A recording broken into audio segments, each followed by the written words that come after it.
எலியா வேணா பயந்து இருந்திருக்கலாம். ஆனா கர்த்தர் என்ன பண்ணாரு? நீ என்னோட வந்துருப்பா. நீ ஏன் பயப்படுற? நீ ஏன் கலங்குற? நீ ஏன் திகைக்கிற?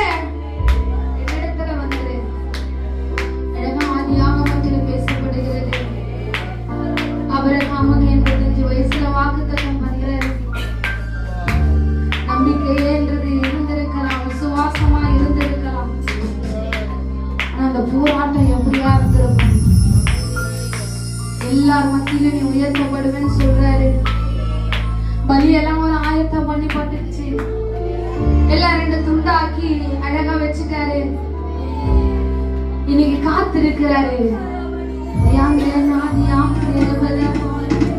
நிச்சயமா என் தேவன் வந்து அதை பச்சுப்பாரு. ஏன்னா அவர் ஆபிரகாமே என்னை ஆசீர்வதிப்பீங்கன்னு சொன்னா அதுக்கு அடையாளம் என்னன்னு கேட்கிறாரு. நீ பலியை ரெடி பண்ணி நான் வந்து அதை பச்சுப்பேன். நீ பலியை மாட்ட ரெடி பண்ணி உட்கார்ந்து அதை மாத்திரம் ரெடி பண்ணி நான் வருவேன்னு சொல்றாரு. ஆனா வரலைங்க. காக்கா வருது, பறவைங்க வருது. ஆபிரகாம் இருதயம் சூரியன் அப்படி இருளடையும் போது திகில் வந்துடுச்சு, நெருக்கம் வந்துடுச்சு, உபத்திரவம் வந்துடுச்சு. அப்படியே உடங்கி போயிட்டார். 2 பேரும் இன்னும் பச்சைக்க வரலையே. 17ஆம் அதிகாரத்திலே அக்கினியாய் கர்த்தர் இறங்கி வந்து அவன் நினைப்பதற்கு வேண்டுவதற்கு அதை பச்சைக்க போது தெரியுது ஆபிரகாமுக்கு.